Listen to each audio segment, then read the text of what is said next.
In the previous recording, we discussed how genetic code determines amino acid sequence of the proteins.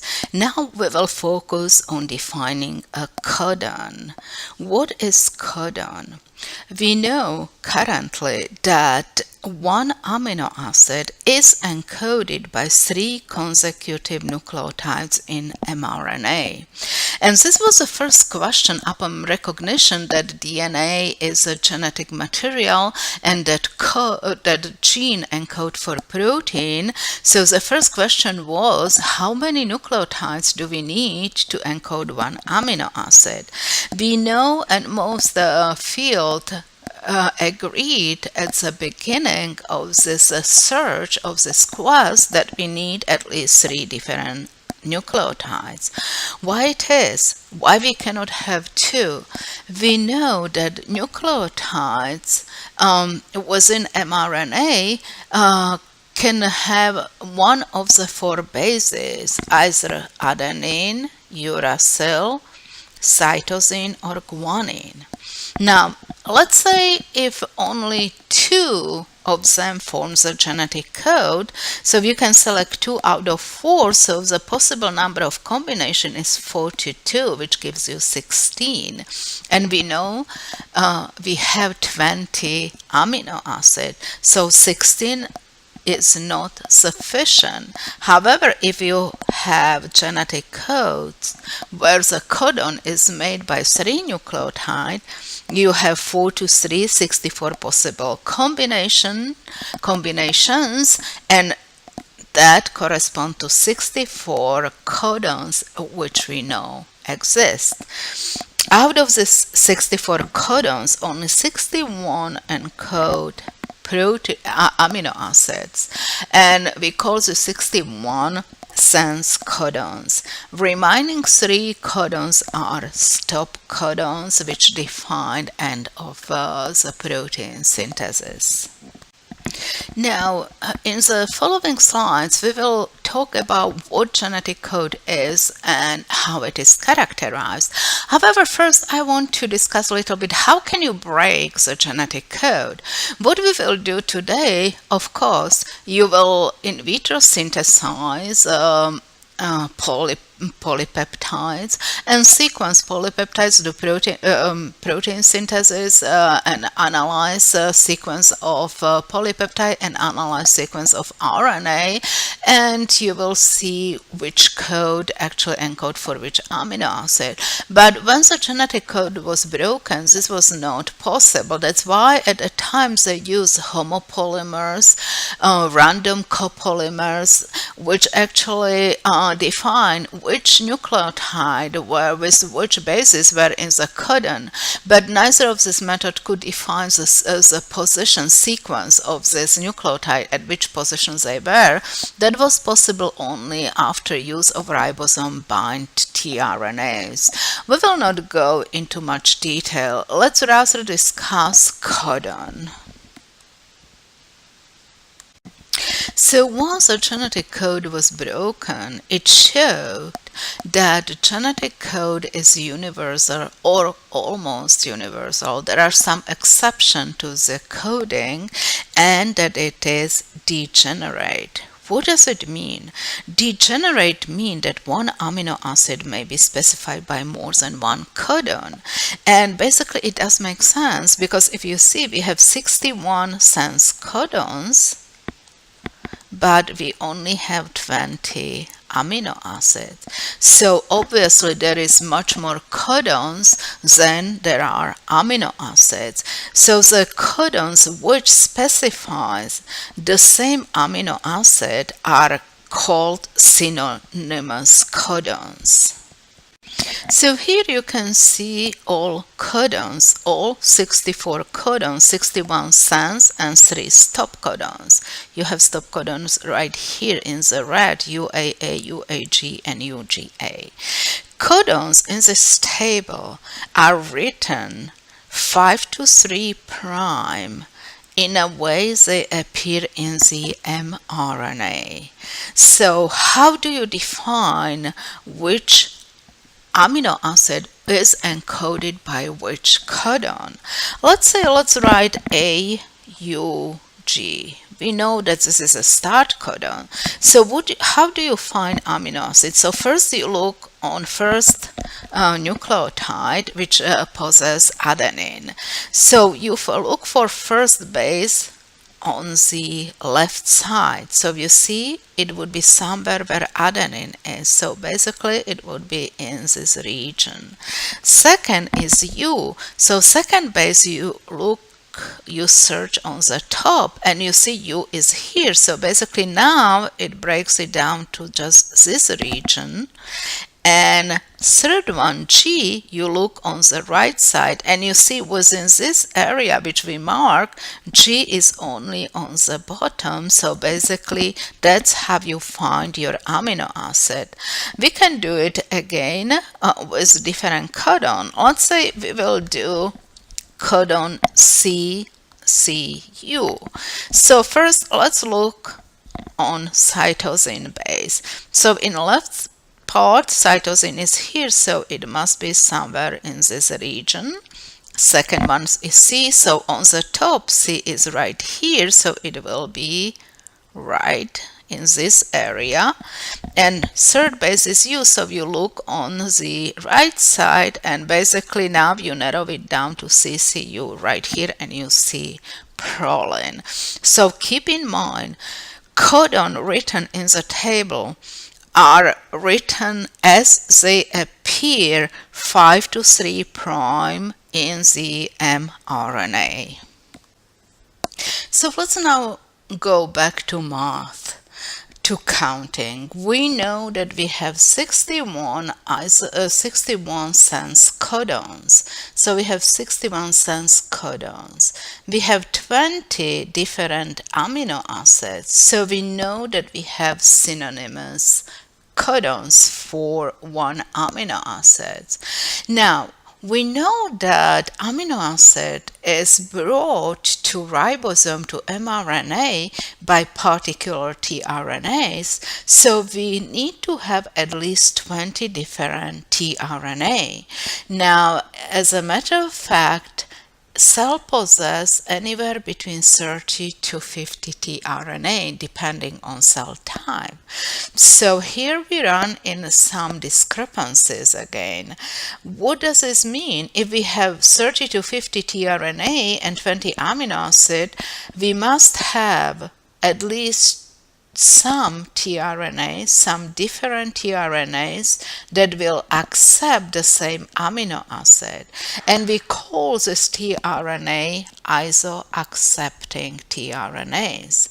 So iso-accepting tRNAs will carry the same amino acid even though they have different anticodons.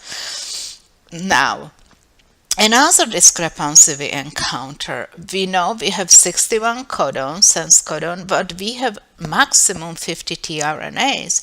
So there are more codons than tRNAs than anticodons. We know that mRNA, which is on ribosomes, the codon on mRNA pairs with anticodon on tRNA. Normally, we would expect to have 61 codons and 61 anticodons. However, there are less anticodons than codons. So, solution for this is that different codons can sometimes pair with the same anticodon, and this is allowed through the flexibility in base pairing and the third position of the codon. So 3' base on the codon can pair with different base than it normally would pair, and we call this so-called wobbling. So what is the wobble? Let's now discuss what wobbling is. As you noticed here, codon and anticodon, mRNA and tRNA pair in the antiparallel way or antiparallel fashion. Look at mRNA. Here is a codon. Of course, you see it goes from 5' to 3 prime. Anticodon AGG goes opposite way, anti-parallel, so 5 prime to 3 prime. Now, if you look at this codon UCC, which encodes serine, the third position which wobble in the codon will pair with first nucleotide in the anticodon, which is guanine. So here is the rule. Even so, it is the third nucleotide in the codon which wobble. It is the first nucleotide in anticodon which decide whether there will be wobble or not. In this particular situation in serine, guanine in the first position of anticodon right here can wobble, so it would pair AGG anticodon would pair with UCC codon but also with UCU because its third position in codon can wobble. So I repeat again, even though it is the third nucleotide in the codon that wobble, it is the first nucleotide in anticodon which decide whether there will be wobble or not. So what are the wobble rules? What indicates which bases in the third position of mRNA have to pair strictly and which ones are more flexible? We mentioned it before that what decide is the first 5' base of anticodon. So if this first 5' base of anticodon is cytosine or adenine, the base pairing has to follow strict rule. For example, let's take this first example right here. Let's say the anticodon is ACC. So C is 5 prime, so there must be strict pairing. So the codon which it can pair with will be only UGG. The same would apply if the first base of anticodon is adenine. However, if the first base of the anticodon is guanine, uracil of inosine, the last base of the codon can pair flexibly, can wobble. If the first base of anticodon is guanine, it can base pair with cytosine but also with uracil. If the first 5' base of anticodon is uracil, it can pair not only with adenine but also with guanine. And finally, if the first 5' base of anticodon is inosine, it can base pair with adenine, uracil, and cytosine. So even though, I repeat again, it is a third base of the codon which can pair flexibly, it is the first 5' base of anticodon which decide the wobble. So let's now define what is reading frame and how actually we reads, how the code, genetic code is translated into the amino acid. Where do we start to read and how do we read? Already the first studies indicated that genetic code is non-overlapping. What does it mean? If you have, for example, nucleotide sequence right here, AUGCGAGUC, non-overlapping code would mean that single nucleotide is only included in one codon. So you start to read by 3. We know that codons are triplets. So you start to read first codon would be AUG, which is methionine. And since the same nucleotide can be only included in one codon, you have to follow next CGA, which would be arginine, and third one GUC, which would be valine. What would happen if we have overlapping code? You know that we have three positions we can start. You can start to read here, here, or here. So if you start from adenine, from first reading, you have AUG, so you will have methionine. If you have overlapping code, a reading frame, and you start from U, so you have UGC right here, which encodes cysteine. And third one, if you start from G, you have GCG, which would encode alanine. So what define where we start to read? It is so-called reading frame. It's a way of reading the sequence. And what define how do we read? What define that reading frame? It is the initiation or start codon. And we know that start codon is AUG. So whenever you have sequence, you start to look for reading frame. Where that reading start, you look for AUG. That's so-called start or initiation codon. So the sequence or codon for certain polypeptide is like sentence. Each sentence starts with capital letter and stop with punctuation. So here that capital letter is represented by initiation codon, which is AUG, and then punctuation at the end is represented by stop codon. And you know we have three different stop codon: UAA, UAG, and UGA. Now, when we talk about overlapping codon or overlapping code, does it even exist? Yes, it does. Some viruses actually do have overlapping codons. And it is because their genetic material is so limited that basically they have to use mechanisms which allows them to encode as much as possible, as many protein as possible from that limited genetic code. So this is just a recap of what we discussed before, what is reading frame and how it is defined. We know that reading frame is set by the initiation codon, and we know that each codon is a triplet. So initiation codon set the beginning of reading frame, and the end is set by termination codons, which are UAA, UAG, and UGA. We already touched upon the universality of the genetic code. What does it mean, universal? It means that each codon specifies the same amino acid in all organisms.